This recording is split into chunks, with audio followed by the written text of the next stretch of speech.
We need it. Oxygen.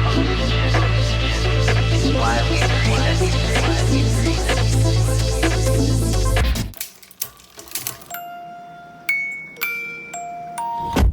Hello, everyone. You've got me here, your hostess, Loralyn Mears of The Grit Files, and we are so excited today for two reasons. We are doing something completely different. Number one, we are recording this from the other side of the world in Venice, Italy, which is extremely exciting. The other thing is that, as you know, I love all of my guests. We've had amazing people here, but Franca Borgia is one of the most interesting personalities that I have met. She thinks bigger and bolder than many of the luminaries that are out there today. Franca, before we get into describing you further, why don't you tell us where you are for the benefit of those that can see you and those folks who can only hear you? So I am right now here in Venice, Italy, and you can see in the background the beautiful park of St. Elena, which is quite close to the place where the Biennale is hosted every year. I mean, the Biennale of Architecture or the Biennale of Arts, depending. I mean, those of you who know the Biennale in Venice, it's very famous. And here you can see the water side, which gives you a sensation of infinity because you can see kilometers into the landscape, the islands that are there in the distance. And the fascinating thing about Venice is that you can simply walk around town, but you are in midst of civilization. That's totally unique. And there's something very special about the comment that you made that the water goes on forever and ever because there's a, I guess, temporal limitlessness and sense of infinity that infuses everything that you do, from the way you think to the art that you create. So for our guests that are listening that do not know who Franca Borgia is, a couple of things about your background. One, she is an artist and has developed this double circle symbolism, which represents this infinite thoughts and concepts behind it. And she has several large art installations in Europe. She also creates luxury t-shirts, and I'm not talking about screen printing and things like that. This is luxury gold stitching with very powerful messages that are stitched into the t-shirts to call upon our higher selves and raise awareness. And she also is an author of a book series that begins with the evocative title of The Metabolism of the Mind. So let's get into a few things. So first, Franca, talk to us about Venice and the inspiration and things that shaped you from your childhood. Let's start there. Well, right now I'm walking along, the lagoon here in Venice, where I've often gone for a walk with my father when he was still alive. My father died here in Venice. I have painted his coffin, and we had a very, very close intellectual relationship. He was sharing his thoughts with me. A few months before his death, he was discussing the topics that he did not have time to elaborate himself. And one of those topics was the metabolism of the mind. And that is such an yes. evocative title. The idea of metabolism talks about the consumption and conversion of energy, and we think about our body and metabolism, but we don't think about our mind doing it. Talk to us a little bit more about what that means and your father's insights there.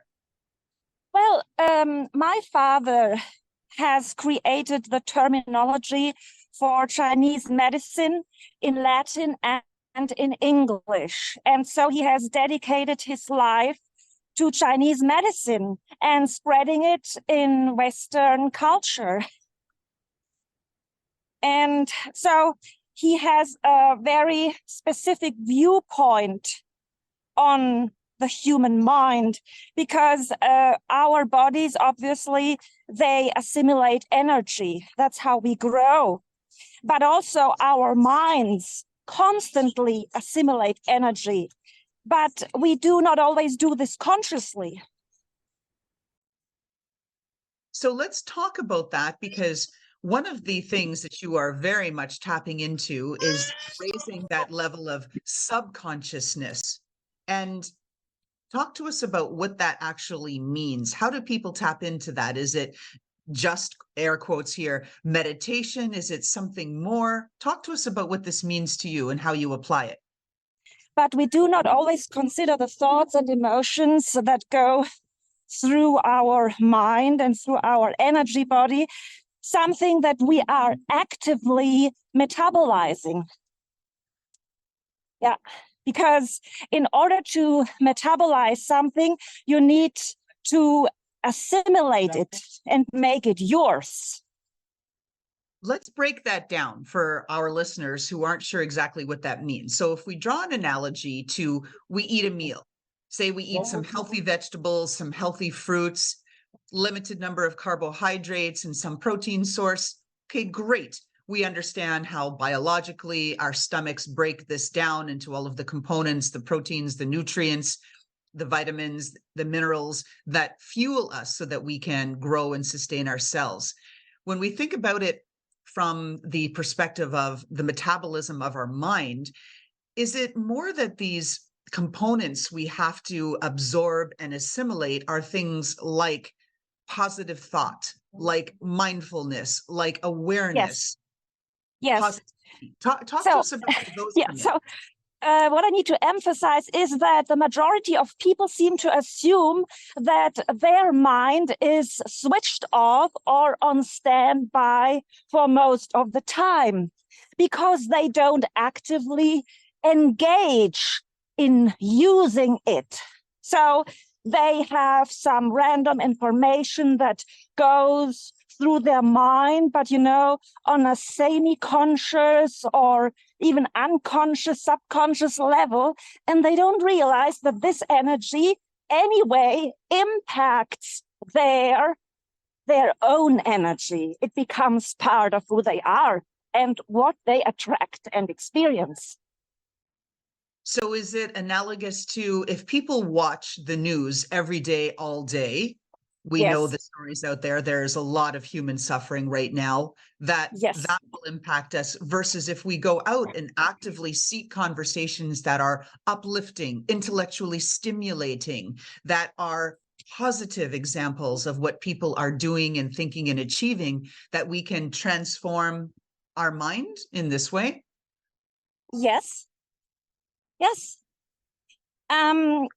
So, for example, somebody may be browsing the news and thinking, oh, I'm just gathering some information because I want to be up to date. But as a matter of fact, it's not just gathering information, it's infusing yourself with what you perceive. And how do we shift from that to a level of higher consciousness and to, I guess, really elevate us away from all of the negativity that is part of the day-to-day? What do we need to do? Well, I suggest to do an affirmation practice daily. I mean, this is very technical.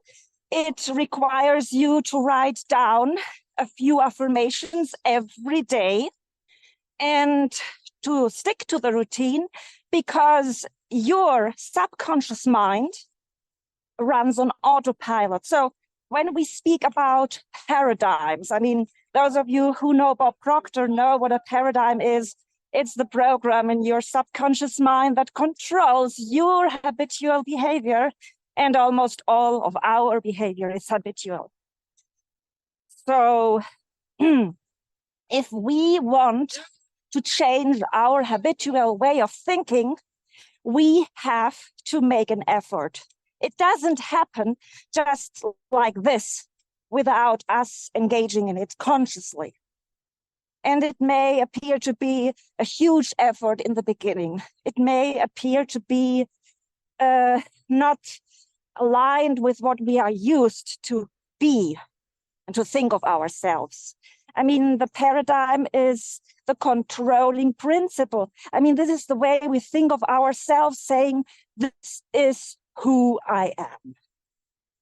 And sometimes we don't want to question this, even if we are not perfectly comfortable and we feel it's not exactly who we wish to be. Let's break that down. Why do we put up so much resistance? Well, it is partially because people in general, I mean, I do not speak specifically about myself because this does not perfectly apply to me. I do not care to be part of the crowd. It doesn't make me feel safe to be part of the crowd. But I know that for many people, it's important to feel safe and to be part of the crowd. Yeah, and that's the whole point. Is just really, I guess, bucking that crowd mentality. Why do you have to go left because everybody did? You can go right if you choose to, Of right? course. If you're Yes. right. And Yes. how about you share some of the experiences you've had in learning under Bob Proctor? There's a wonderful picture of you two together. And for those of you that don't, Yes. Bob Proctor's work, he really not only tapped into these different paradigms that we have, but helped leaders around the globe transform their way of thinking. And some of the work that you may be more familiar with is that it was his advisory work that helped guide the production of The Secret, which we all understand is about that positive affirmations and looking at the world differently. Talk to us about your experiences with Bob and what you gained from him. Well, what I love about Bob Proctor is that I don't need to explain to him why I think the way he thinks. Because I have been thinking like that all my life.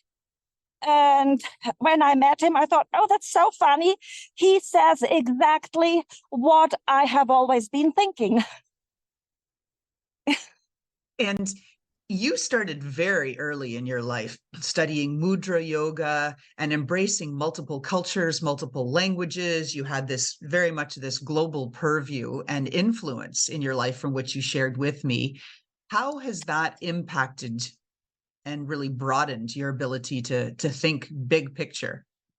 Well, obviously, when Bob Proctor spoke about a paradigm shift, it implies changing your habitual behavior and adapting yourself to a new environment and interacting with different types of people.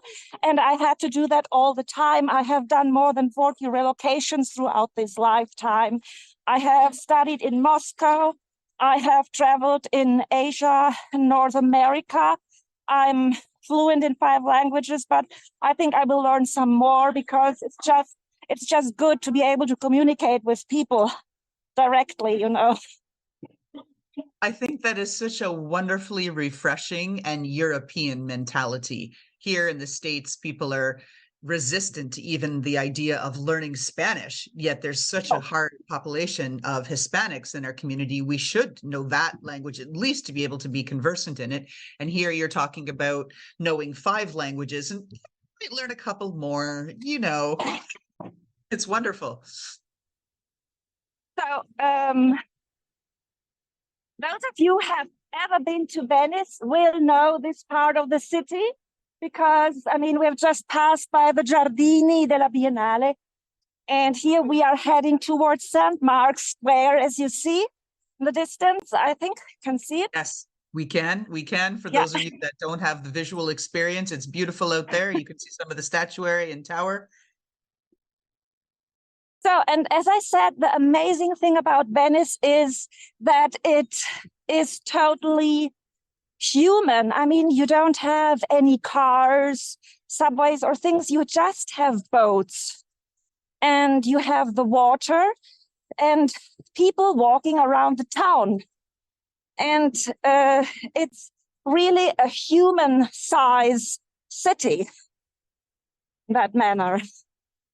And it is, for me, the most magical place in the world. It's a living creature, Venice. It's a totally transformational place as well, because you can see that people, when they are coming to Venice, they open up their hearts, they open up their minds, and they are more ready and prepared to see themselves differently. It's transformational, I would say.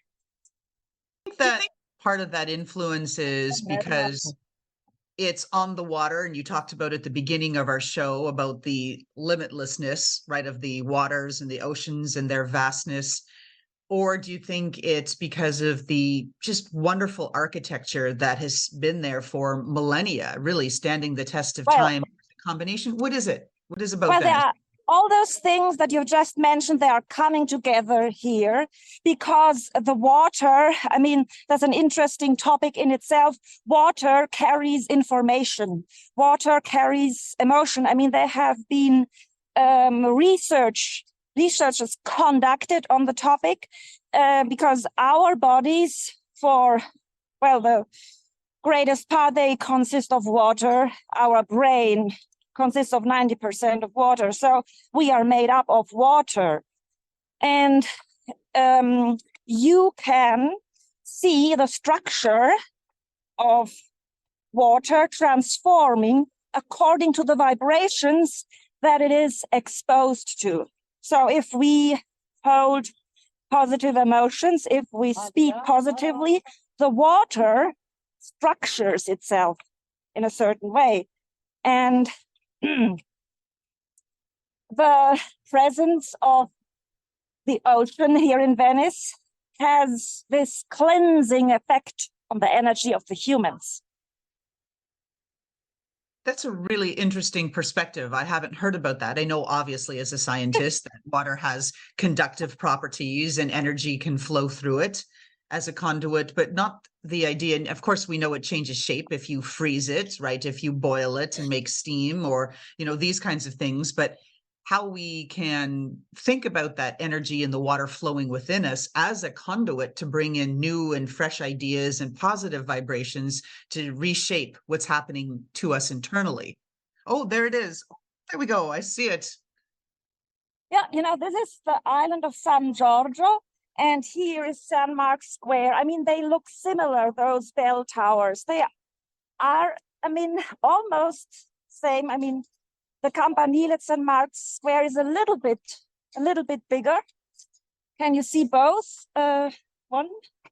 I can, and that was my air. That was St. Mark's Square. I see that over on the right side, or on your left shoulder, versus on the right side, the island. Yes. Yeah.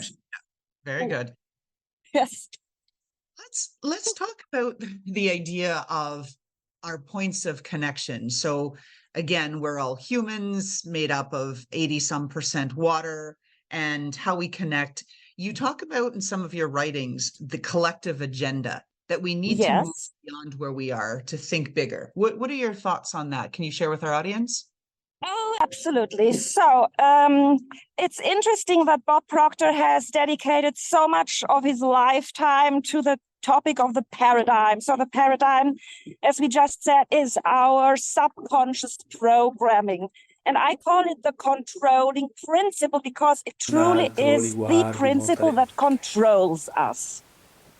And he also mentioned that as much as every individual has a paradigm, every family, every company, every community, and every country has a paradigm, and those are collective paradigms. And if we take this concept to the next level, we get to see that there must be the global paradigm.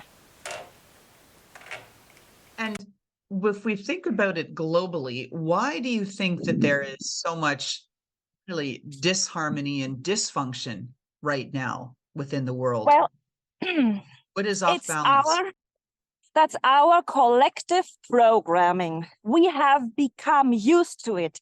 We have been trained for centuries and for millennia to accept that conflicts and confusion are normal. And yes.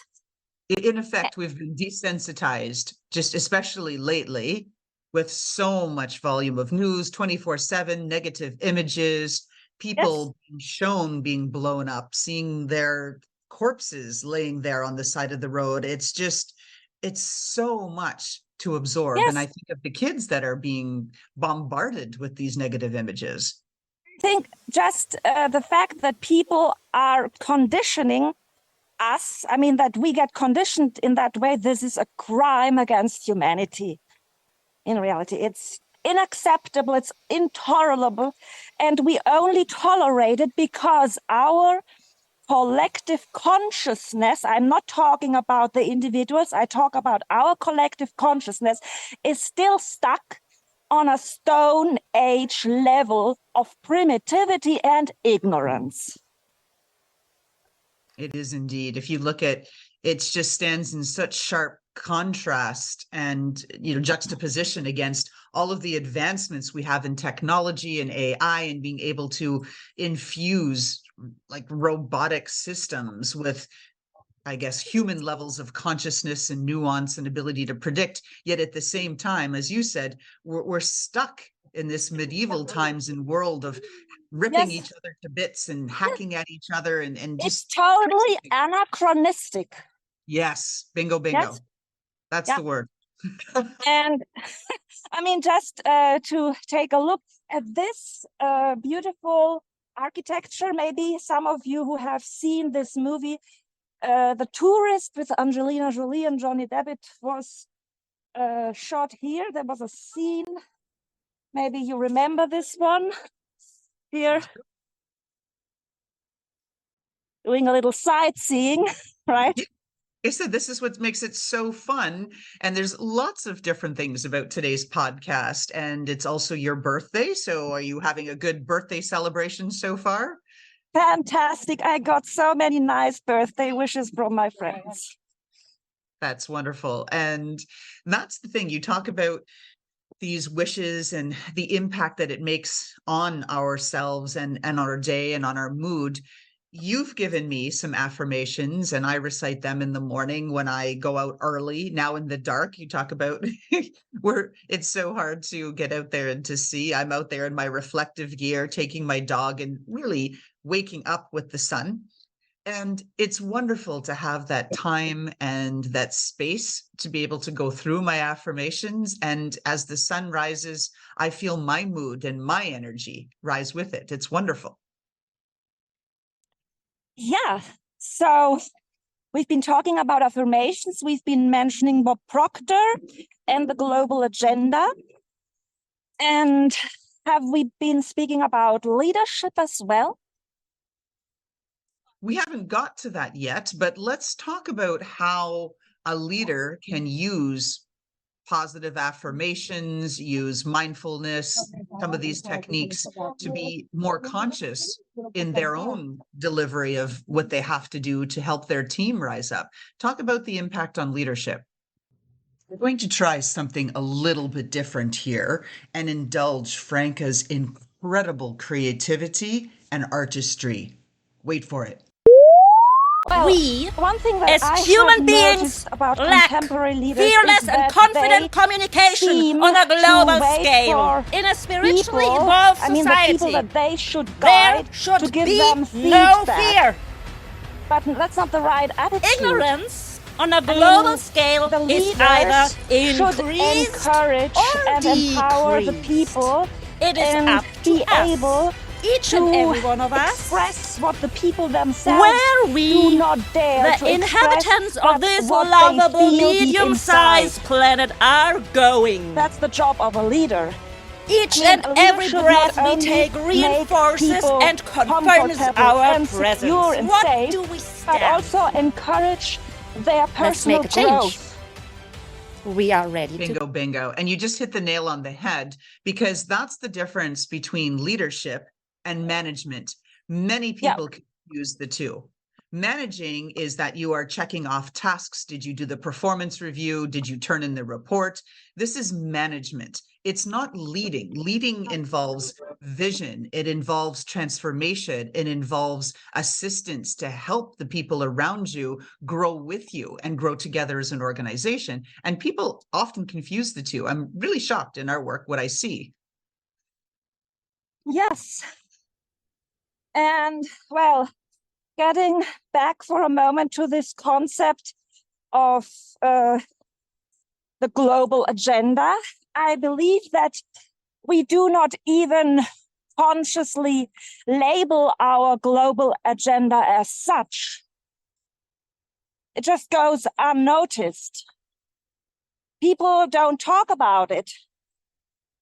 And you'd think the perfect home of this would be the United Nations, where they could elevate beyond the discussions and that they have to really look at how they are tasked with being the leaders of a lost flock. People have lost their way and they're looking for new sources of inspiration, different people to guide them and guide them on a more positive path away from all of the negativity that's thwarting our personal and professional growth these days. Yes. You see that it relates to another concept we talked about prior to this podcast on the idea of limiting beliefs. And then in contrast to that, we'll get into temporal boundaries, how you look so far beyond that, be it the broad thinking that you have or the influences of Venice. So let's talk first about limiting beliefs and then talk about the limitlessness and the temporal boundaries that you just do not want to be bound by. Talk to us about that. So just to talk about temporal boundaries, we are conditioned by our environment. That's a fact. So what I did, I consciously chose my environment that you can see here. This is Venice, and it's the most magical city of the world. It is the world in a nutshell because you can meet so many interesting people and you do not even need to look for them because all the interesting people, they are coming to Venice. They want to be here. And on these temporal boundaries, one of the things that struck me very early in our conversations, and for those of you that don't know, another visionary, Nim Stant, who runs the Global Thought Leaders Conference, introduced me to Franca. We were both speaking at one of Nim's events. And to our conversation follow-ups, Franca talked about, I don't intend, and I don't want to put the words in your mouth, so you can jump in, but you said you didn't want to be just considered now for your artwork, but you wanted your artwork to have a lasting impression where centuries and millennia from now, there's still an impact. Very few people think that broadly and have that big of a vision. It's amazing. Well, the point is that, are we still having our sound? Do you hear me? Yes, I hear you. Good. That when you look at a city like Venice that has been built during centuries, it has been growing. And, well, it became what it is today. So big things take time and commitment. And the people who have created works that have stood the test of time, they were totally immersed in the present moment. And they didn't think of what was going to happen next week or next year. They were just immersed in giving all of themselves, all the best of themselves to the present moment, creating something that would last. That would last forever. I mean, that's the spirit. You know what I mean? I do. And so if you create something, you want it to last forever. You don't create it because you think, oh, in a week, it will already be forgotten. I mean, that's not the attitude. Because as a matter of fact, everything that we do, every word we speak, and every action we take, it becomes part of our energy. This is very subtle, and many people may not be consciously aware of it, but everything we do on a very profound level, it lasts forever. So the consequence of understanding this fact is to consciously create value that becomes even more valuable over time. And that was one of the key messages that really struck a chord for me, Franca, when we were talking about this and this concept of time. So many of us, we're doing something, got a message popped up on my phone. Let me go do that. I've got this. Let me jump. Distracted. We're not putting all of our energy into any one single thing. And that, I think, is devaluing what the potential is of the things that we're creating. That's like point one.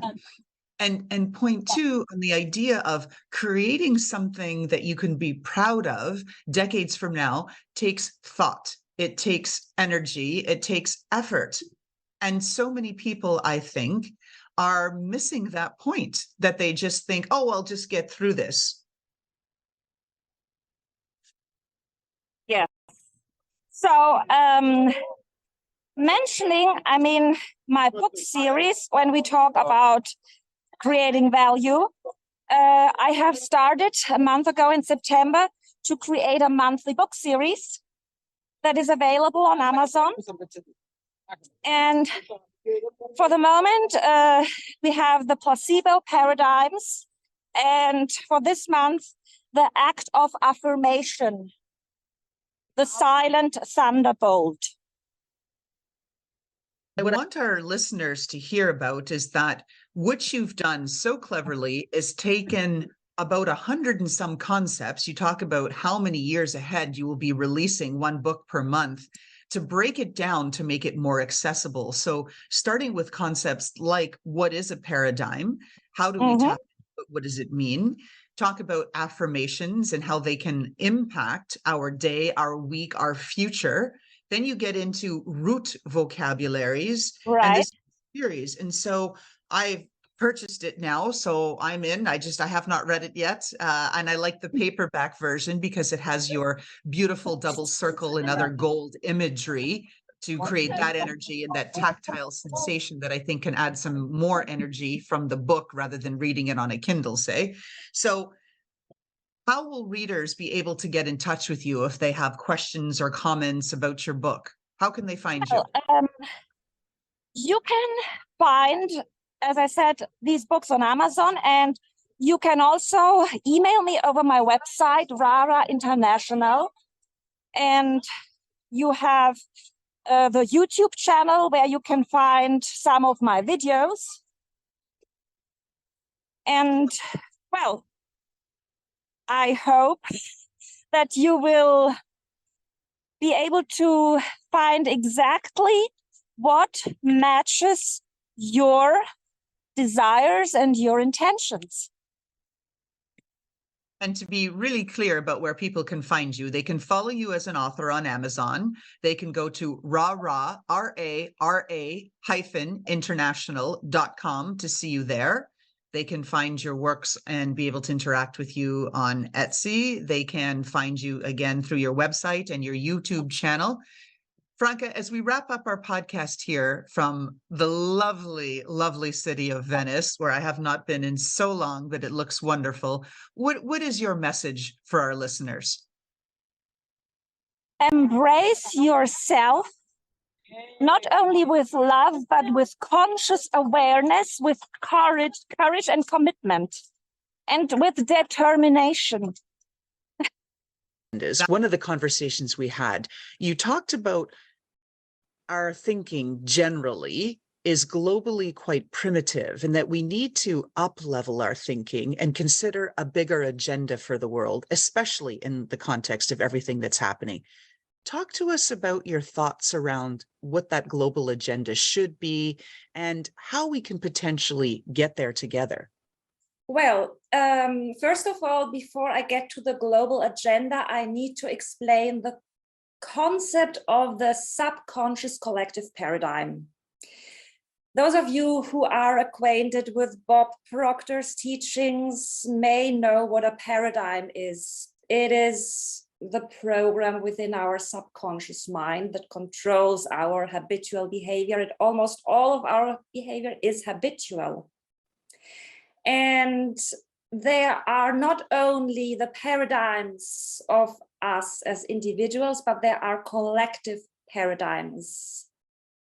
So every family, every company, every community, and every country has a collective paradigm, which leads us to understand that ultimately we have a global paradigm that defines us as a collective organism. And this happens without our own conscious effort. It is subconscious. It runs on autopilot. We don't control it consciously. So all the chaos, all the confusion, all the suffering that we have experienced throughout the centuries and throughout millennia is an expression of this subconscious collective paradigm, our program. We are programmed to consider confusion and conflict to be normal. And so does it first require that we have to raise our individual level of consciousness before we can collectively rise, or can you do them both in parallel? It goes hand in hand. I mean, it is true that every individual has the potential to impact the collective. It is also true that every individual is impacted to some extent by the collective paradigm. I mean, culture itself is the paradigm. It's the way we interact with each other. And this is what we cannot easily transform if we don't start from within, if we look outside for solutions. And so with that then, explain for me and our audience how, if we don't first start by looking within, how do we work together to find that union, like that point of unification, where we can rise collectively to change the global agenda, to come back to that question? So how do we get there, Franca? Well, first of all, we need to have the courage to affirm what we truly desire. Many people limit themselves, thinking that other people may not be satisfied being in their company if they do not pursue a certain program. I call it program in their life. And on that topic of limits, I want to spend a lot of time on that because there's a lot in that. First of all, on the limits where people have their own limiting beliefs. They do not think that they are worthy of a better job or a better spouse or a better opportunity. So let's talk about that, how in your teachings in and around the personalizing your paradigm in your newest book are relevant to the concept of overcoming these limiting beliefs. Well, we are programmed to thinking negatively. We do not assume that things will always work out in our favor because it's not part of our culture. And if we do not make a constant effort to transform those limiting beliefs, we are conditioned by them without noticing it. So it sounds a bit like a chicken and egg cycle. So if I'm not personally self-aware that I'm being limited by my own beliefs, how do I know that I have to do something different to overcome my limiting beliefs? How do we break that chicken and egg? Well, I think it starts with our own thinking. And in this context, I would like to mention my new book series on Amazon. This is the first title. It's Placebo Paradigms. It came out in September. And just today, I have finished the next title. It was this month, The Act of Affirmation, the Silent Thunderbolt, which speaks about affirmations, obviously. But it's also part of a bigger picture, I mean, that we have not considered up to this point in the realms of personal growth. I mean, when I had this conversation with you and I asked you, how do we grow? What is personal growth? Well, when we look at a plant or an animal or a human being, we need to assimilate energy. We need to make it ours. So what is happening when we grow as a person, when we evolve? We need to assimilate energy. And what is happening is that many people, they do not make the words they use their own. They use words without really creating a positive emotional bond with the words they use. And I will be getting into more detail in my book on the root vocabulary. So that's also a topic that my father brought up. He didn't have time to finish it himself. So the root vocabulary is our basic vocabulary of around 100 words that we acquire during the first years of our life. And it defines us as a person, it defines our values, our outlook on life, and how we approach the world. There's so many interesting concepts in here. So, okay, so I'm trying to keep track in my mind on how we get through them and sort of knock them all out. So one of them, as I said, we had a conversation a few days ago, and it was all about harnessing energy. Yes. Just as a plant needs to create its own energy, its ATP and these other sources by converting sunlight into energy so that it can stimulate with chlorophyll and it can grow leaves and then, of course, have more exposure to the atmosphere so it can collect more sun rays and then create more food and all of this.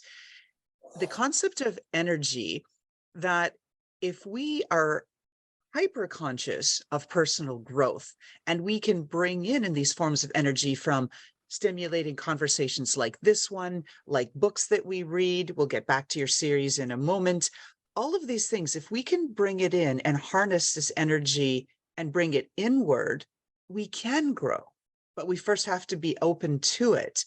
How do we know that there's an opportunity to be able to absorb these other opportunities out there? Is this just innate and lifelong learners? Is it a switch we have to flick? It is, absolutely, because like you tend to a garden, you also tend to your own mind.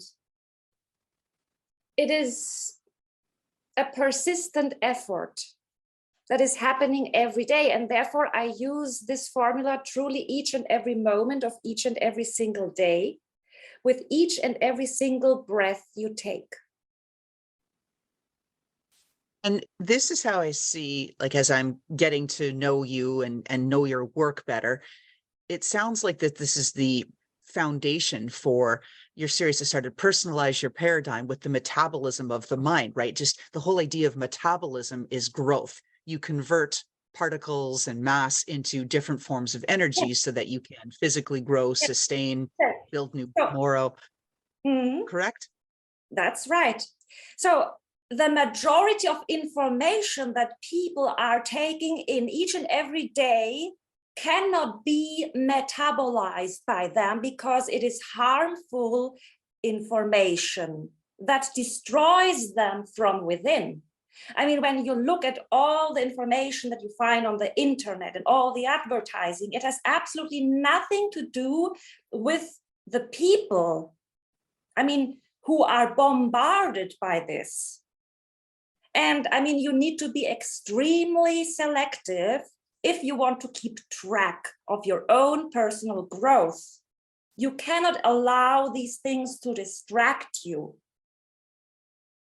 You must be passionately committed to your own path without deviating. Otherwise, you get lost and you get absorbed into the abyss of distraction. And for many people, there's almost no way out of it, because that's also what they have been trained to believe. They do not even trust themselves to have an opinion how they feel about themselves. That's the interesting point. I was hooked on the earlier part of what you had just said on that, where it's so easy to devolve into that chaos and that noise unless you can filter it. And I'm someone who struggles to stay on the path. Like everything, I like, oh, bright and shiny new object. I love that. And oh, I love that. And I want to learn and I want this. And I want so much of that I have to keep getting dialed back in on my path to stay the course because these distractions are too tempting. And so how do people like myself stay, I guess, tighter to that path so that we don't devolve into the noise and the chaos around us? What do you recommend we do? Well, first of all, it's very useful to work with affirmations because this gets you focused on what you are writing down. I mean, theoretically, you could just think very clearly of what you want. But the problem is that if you live in a city, and most of us do live in a city, you get distracted all the time and you get so much negative subliminal programming wherever you go. And so to counterbalance that, you need a solid practice of affirmations that keeps your mind centered and focused on what you really want. How different is this from goal setting, like affirmation specifically? Because there are people in this world, and even probably listening to this podcast, who are on that side of things and they think, oh, this is too woo-woo, too out there, too left field. I can't think affirmations. It's just a goal, Franca. It's nothing different. What would you say in that case? It is about clearing up your thoughts and cleaning up your vocabulary. When you listen to people talking in random conversations, you will notice that they will often use words that they would never ever write down. And they don't realize that these things, these random comments they make, they affect their own energy. And they behave as if their mind was either switched off or on standby for most of the time. They don't consider that it's running hot all day long, processing the information that the person subconsciously gathers. This loops back to one of the other themes that you had brought up that I wanted to focus on the concept of limits. We've talked about this, that there are perceived as well as real temporal boundaries. And in this whole thing of people think too small, too short term, too transactional, too right now, they're not thinking bigger picture. I'd like you to talk to our audience about overcoming the concepts of temporal boundaries and thinking really big. Like I said, with your artwork, you even create infinite loops and circles and swirls. You'll see it in your artwork on the cover of your books, in the art installations that you've done, that you're thinking about, I want to be a known entity hundreds of years from now. That's right.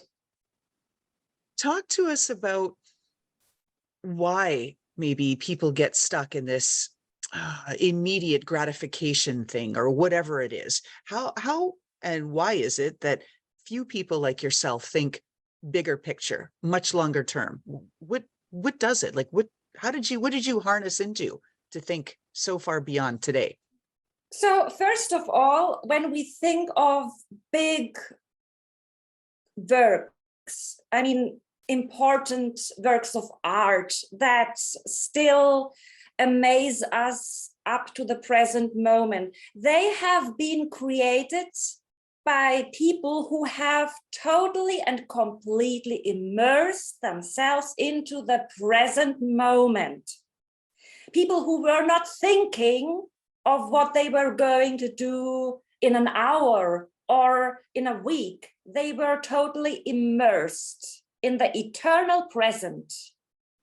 And they knew that there is nothing else. And if you are totally present, you are eternal.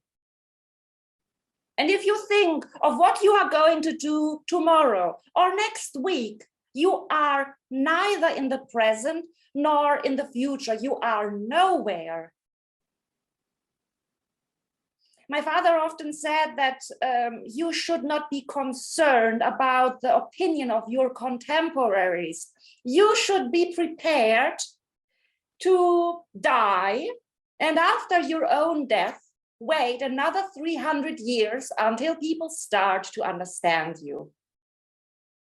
Well, Wow, this that's may a tremendous sound- influence. Yes, it may sound a little bit exaggerated, but not that much in reality.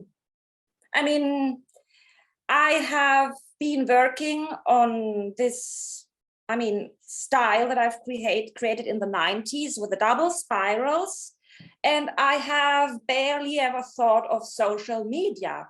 I admit I'm not a big fan of social media. I just understand they are necessary nowadays. Otherwise, people just won't believe you even exist. They don't believe that you are a real person. They need to see you on YouTube. They need to see you on Instagram. They need to see you on a podcast. Otherwise, they don't realize you are there, right? And well, I've decided to create this book series because this is in alignment with who I am.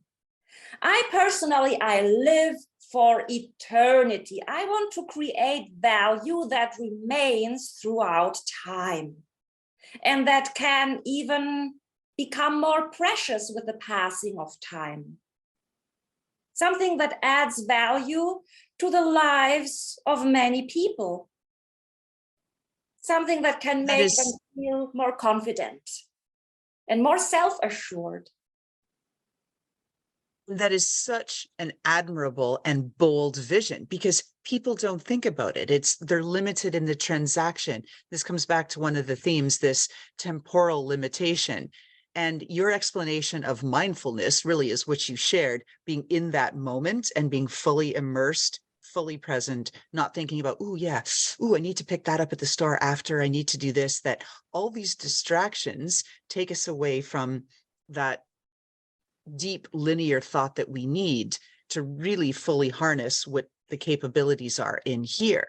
And that's what I love about your book series. So let's get to that now. So you've got a monthly series coming out and you already have it mapped out for years ahead with one a month. What can you share so far about the publications that are currently available on Amazon? And what's to come? How are they connected? Talk to us about your book series. Well, the first one, as I said, is Placebo Paradigms, that is already available on Amazon. And just today, I have released the Act of Affirmation, the Silent Thunderbolt. And next month in November, you will find on Amazon the Metabolism of the Mind. And I will share some of the background story that, well, concerns my family, my father, the circumstances around his death, and, well, some of my story, my personal story with my father, who has inspired the concept of the metabolism of the mind. I still remember we were going for a walk by the waterside here in Venice, and he was speaking about the things that he had no time to accomplish himself, and that he had been pondering within his mind, the metabolism of the mind. Because the same way that we have to take in nutrition, we have to eat, we have to drink, we have to assimilate this energy that keeps us alive. The same way we have to assimilate the energy of the thoughts and the feelings that we take in all day long. And this, up to this point, has never been addressed. And what I like about how you're doing it is that these are really, really big concepts, but you're breaking it down into bite-sized pieces in FAQ style to make it accessible to a wider audience. And this monthly dose of new ways of thinking and questions that'll challenge, right, our contemporary and limiting beliefs, I think is the best way to go. If you put it all together in one monster trope, right, like, oh, it's 8,000 pages, people would be overwhelmed. That's true, because I have tried to do this. I have tried it with this book. It's Personalize Your Paradigm Through the Metabolism of the Mind. It has only 330 pages, but I could see the audience was slightly overwhelmed because there were so many different topics. I also speak about the global agenda that is still on a Stone Age level of primitivity, because we consider it normal to destroy each other. Not we, our leaders. I also speak about leadership, and I think that we have to reevaluate our ideas regarding leadership and regarding the global agenda. Which I think could be a topic for another time. So as we're coming here to the end of our show, Franca, a couple of key things. How do people find you and contact you? Well, I have a website, Rara International, where you can also find my t-shirt line, which we haven't mentioned today, and my books. And you can also see some of my artwork. I mean, I have 3 websites, and you can find them also on my YouTube channel. And also, if it just people are overwhelmed with the idea of looking up all 3 websites, people can look you up, Franca Borgia, Borgia, Google you, the websites all come up, and there's that interconnectivity again on that double circle imagery that you've created where it's all expansive. It goes on through your art as a theme in the installations you create. It's the backdrop to some of the t-shirts and in the styling that you have that you make available. It's on the cover of your books, and it's that whole, I guess, level of interconnectedness, taking us and our minds and where we are now and thinking bigger picture in our connections to the universe. That's what I get out of it. That's what I see where all those connection points are. Okay, so we know how people can find you and Google you and see you on YouTube and all of your websites, all of the rest of that. We can also find you on Amazon, and people can follow you there as an author and look forward to your monthly publications. Anything else that you'd like to add for our audience? Well, each month, the new title is available for free on Kindle as an ebook. So if you don't want to go for the paperback edition, you can have it as an ebook for free for 90 days. Which is lovely that you're doing that. But personally, I'm someone who's like very tactile, and I like, you know, like the feeling of a book and your artwork, and that is so lovely. So I encourage people to get the paperback and keep it on your shelf and refer to it from time to time. All right. So with that, Franca, we are at the end of our show. Again, I want to thank you so much for enlightening us and really challenging us to look beyond what we see right now, to become more immersed in the moment and think much bigger picture, how we tie into and how we harness all of that energy that's out there for us to move it forward. Thank you so much for being on our show, Franca. Thank you, Loralyn. It was my pleasure. And how about that fantastic intro by Touch Circle?